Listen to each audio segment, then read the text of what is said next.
नमस्कार, आप देख रहे हैं आवाज इंडिया, देश की भरोसेमंद आवाज। मैं हूं पिंकी सिंह शरावत। खबरों का सिलसिला शुरू करने से पहले आइए नजर डाल लेते हैं आज की हेडलाइंस पर। वोटर लिस्ट विवाद पर ओवैसी का केंद्र पर बड़ा हमला। पीएम मोदी से मिले नेपाल की सत्ताधारी पार्टी के अध्यक्ष रवि लामिछाने। पटना में मशहूर खान सर के कोचिंग सेंटर पर हमला और तोड़फोड़। देश के सर्वश्रेष्ठ 25 जिलाधिकारियों में शामिल हुए आईएएस रविंद्र कुमार। और 700 आईटी इंजीनियरों से धोखाधड़ी करने वाला कंपनी मालिक गिरफ्तार। अब खबरें विस्तार से। AIMIM chief Asaduddin Owaisi special intensive revision के नाम पर बड़े पैमाने पर लोगों को वोटर लिस्ट से बाहर किए जाने का आरोप लगाते हुए केंद्र सरकार पर बहुत ही जोरदार हमला किया है। उनका दावा है कि इस तरह से तो बाहर किए गए भारतीयों की एक स्थायी जमात बन जाएगी। उनका आरोप है कि यह सब मुसलमानों के खिलाफ डर और भ्रम बनाए रखने के लिए किया जा रहा है। असदुद्दीन ओवैसी ने एसआईआर प्रक्रिया के खिलाफ बुधवार को एक्स पर एक लंबा चौड़ा पोस्ट लिखा। उन्होंने लिखा, केंद्र सरकार ने पहले दस्तावेज आधारित एसआईआर किया, जिनमें 13 राज्य और केंद्र शासित प्रदेशों में वोटर लिस्ट से करीब 6.5 करोड़ नाम काट दिए गए। अब ये एक कमेटी चाहती है जो बाहर हुए लोगों की जांच करे और पहचान हिरासत में लेने और अवैध प्रवासियों के निर्वासन के लिए एक स्थायी सिस्टम तैयार करो।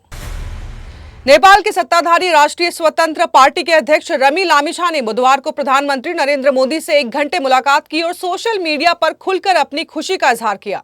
लामिछाने मंगलवार को ही भारत आए और उनकी पीएम मोदी से मुलाकात भारत और नेपाल के संबंधों के लिए एक बहुत ही सकारात्मक कड़ी है। इससे पहले उनकी गृह मंत्री अमित शाह, विदेश मंत्री एस जयशंकर और बीजेपी के राष्ट्रीय अध्यक्ष नितिन नवीन से भी मुलाकात हो चुकी है, जो कि नेपाल के नए नवेले प्रधानमंत्री बालन शाह के लिए बहुत बड़ी नसीहत की तरह है। नेपाली सत्ताधारी पार्टी के सबसे बड़े नेता रवि लामिछाने ने मुलाकात के बाद पीएम मोदी से खुद एक्स पर पोस्ट करके इसकी तस्वीरें साझा की और लिखा, नेपाल की राष्ट्रीय स्वतंत्र पार्टी के अध्यक्ष श्री रवि लामिछाने से मिलने का अवसर मिला। इससे मुझे अत्यंत प्रसन्नता हुई। एक साझा और समृद्ध भविष्य के लिए साथ मिलकर कार्य करने की आपकी आशंका का मैं स्वागत करता हूं और इससे मैं पूरी तरह से सहमत हूं। पटना से इस वक्त की बेहद बड़ी और चौंकाने वाली खबर सामने आ रही है। मशहूर शिक्षक खान सर के कोचिंग सेंटर पर हमला हुआ है। खबर है कि बीती रात कुछ असामाजिक तत्वों ने पटना के मुसल्लमपुर हाट स्थित खान सर के कोचिंग इंस्टीट्यूट को निशाना बनाया। वहां जमकर तोड़फोड़ की गई और हवाई फायरिंग की बात भी सामने आ रही है। इस अचानक हुए हमले में कोचिंग के एक सिक्योरिटी गार्ड गंभीर रूप से घायल हुए हैं, जिन्हें तुरंत अस्पताल में भर्ती कराया गया है। घटना के बाद पटना एसएसपी और भारी पुलिस बल मौके पर पहुंच चुकी है। इस हमले पर खुद खान सर ने बड़ा खुलासा किया है। उनका कहना है कि कुछ विरोधी कोचिंग वाले इस बात से परेशान हैं कि वो इतनी कम फीस में इतने बड़े रिजल्ट्स कैसे दे रहे हैं। खान सर ने आरोप लगाया है कि पास ही के एक कोचिंग सेंटर के लोगों ने उनके ऑफिस में तोड़फोड़ भी की और उन्हें धमकाया। पुलिस ने सीसीटीवी फुटेजेस अपने कब्जे में ले लिए हैं और हमलावरों की पहचान की जा रही है। क्या शिक्षा के क्षेत्र में बढ़ती कामयाबी ही इस तरह हमले की वजह है? पुलिस की जांच जारी है। 2011 बैच के आईएएस अधिकारी और आजमगढ़ के डीएम रविंद्र कुमार अक्सर अपने काम को लेकर सुर्खियों में रहते हैं। मजबूत इरादों की बदौलत रविंद्र कुमार विश्व की सबसे ऊंची चोटी माउंट एवरेस्ट पर चढ़ने वाले देश के पहले आईएएस का खिताब अपने नाम कर चुके हैं। साथ ही उन्होंने अस्तित्व खो चुकी 2 नदियों के पुनर्जीवन का काम भी करके दिखाया है। बात चाहे आपराधिक गतिविधियों पर अंकुश लगाने की हो या फिर आम जनता के बीच अपने सादगी भरे अंदाज से घुल जाने की हो, रविंद्र कुमार हमेशा अव्वल रहे हैं।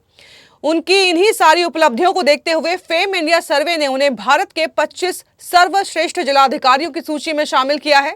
यह पहला ऐसा मौका नहीं है जब रविंद्र कुमार चर्चा में आए हों। इससे पहले प्रधानमंत्री नरेंद्र मोदी भी इस साल मन की बात कार्यक्रम में तमसा नदी की सफाई के कार्य को लेकर उनकी जमकर सराहना कर चुके हैं। आजमगढ़ के 79 किलोमीटर क्षेत्र में बहने वाली तमसा नदी की धारा को पुनर्जीवन देने से पहले बुलंदशहर में बतौर जिलाधिकारी रहने के दौरान रविंद्र कुमार नीम नदी को पुनर्जीवित कर मिसाल कायम कर चुके हैं। भविष्य में पानी की आवश्यकताओं को देखते हुए उन्होंने पेयजल संवर्धन को सदैव वरीयता दी है। अक्सर अपने सख्त लहजे को लेकर चर्चा में रहने वाले रविंद्र कुमार आम जनता के बीच लोकप्रिय हैं। वक्त हो चला एक छोटे से ब्रेक का।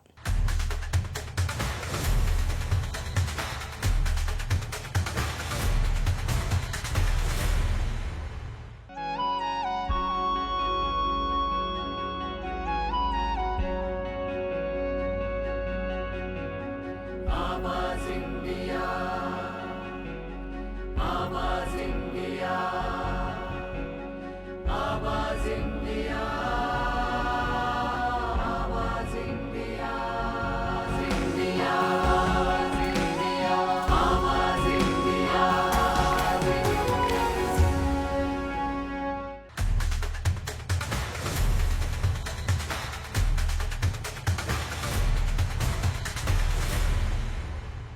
ब्रेक के बाद आप सभी का स्वागत है। बढ़ते हैं अगली खबर की ओर। हिंजवाड़ी में कंपनी पर रातों रात ताला लगाकर फरार होने वाले मालिक को आखिरकार गिरफ्तार कर लिया गया है। Think tank India private limited company के मालिक हर्षल ठाकरे ने 700 आईटी इंजीनियरों के साथ धोखाधड़ी की थी। ठाकरे कर्मचारियों से लैपटॉप डिपॉजिट के नाम पर किए गए 15,000 रुपए और जनवरी महीने से बकाया वेतन रोके रखकर गायब हो गया था। इस मामले में पीड़ित आईटी इंजीनियरों ने 21 मई को ही हिंजवाड़ी पुलिस स्टेशन में शिकायत दर्ज कराई थी, लेकिन पुलिस द्वारा मामला दर्ज करने में टाल मटोल की जा रही थी। इस बीच कर्मचारी ने मांग की है कि पुलिस हर्षल ठाकरे से कड़ी पूछताछ करे और बेरोजगार हुए 700 आईटी कर्मचारियों के आर्थिक नुकसान की भरपाई भी कराई जाए। दुनिया भर के मौसम और भारत में आने वाले मानसून के लिए एक बुरी खबर सामने आई है। विश्व मौसम संगठन यानी कि WMO ने मंगलवार को अपनी चेतावनी में बताया है कि इस साल जून और अगस्त के बीच अल नीनो बनने की संभावना 80% है। ये चेतावनी अल नीनो के बारे में पिछले आकलन में बदलाव को दिखाती है। कुछ दिन पहले ही अमेरिका के क्लाइमेट पूर्वानुमान केंद्र ने भी अल नीनो के अनुमान को लेकर 82% तक कर दिया था। इसके पहले अप्रैल में ये 65% रह गया था। ये बदलाव बताते हैं कि प्रशांत महासागर में होने वाली घटना के चलते शुरू हुआ वायुमंडलीय बदलाव तेजी से हो रहा है। महान बल्लेबाज सचिन तेंदुलकर ने आईपीएल 2026 को करीब से देखने के बाद टी20 क्रिकेट के नियमों में एक बड़ा और रणनीतिक बदलाव करने का सुझाव दिया है। सचिन का मानना है कि टी20 क्रिकेट में पावर प्ले को 2 हिस्सों में बांटने से इस फॉर्मेट में रणनीति का एक नया और रोमांचक रोमांच जुड़ सकता है। हाल ही में खत्म हुए आईपीएल सीजन पर अपने विचार साझा करते हुए इस दिग्गज खिलाड़ी ने सोशल मीडिया प्लेटफॉर्म रेडिट पर कई नियमों पर खुलकर बात की है। सचिन ने अपने विश्लेषण में बताया कि आधुनिक टी20 क्रिकेट में अब बीच के ओवर्स मैच का सबसे निर्णायक मोड बनते जा रहे हैं। उन्होंने रेडिट पर अपनी पोस्ट में लिखा, इस सीजन में मैंने जो एक खास ट्रेंड देखा है वो ये था कि कितने सारे मैचों का फैसला 7 से 15 ओवर के बीच हुआ है। टीमें अब पावर प्ले और डेथ ओवर्स के लिए पहले की तुलना में बहुत बेहतर तरीके से तैयारी करके आती है। यही वजह है कि सचिन के मुताबिक बीच के फेस को और अधिक चुनौतीपूर्ण और रणनीतिक बनाने की जरूरत है। रामानंद सागर के टीवी सीरियल रामायण की तरह ही 80 के दशक में बी.आर. चोपड़ा की महाभारत ने तहलका मचा दिया था। इसका भी हर कलाकार अपने निभाए किरदार के लिए हमेशा के लिए अमर हो गया। हालांकि इसके कुछ कलाकार अब जहां एक्टिंग छोड़ चुके हैं तो कुछ इस दुनिया को अलविदा कह गए हैं, वहीं कुछ विदेश में बस गए हैं। लेकिन यहां आपको एक ऐसी एक्ट्रेस के बारे में बता रहे हैं जिसने बी.आर. चोपड़ा की महाभारत में दुर्योधन की मां गांधारी का किरदार निभाया था। ये थी रेणुका इसरानी, जिन्होंने टीवी पर कई और शोज किए पर गांधारी बनकर खूब नाम कमाया। लेकिन अफसोस कि रेणुका इसरानी को बाद में एक्टिंग छोड़नी पड़ी। वो 15 साल से शोबिज और एक्टिंग की दुनिया से दूर है।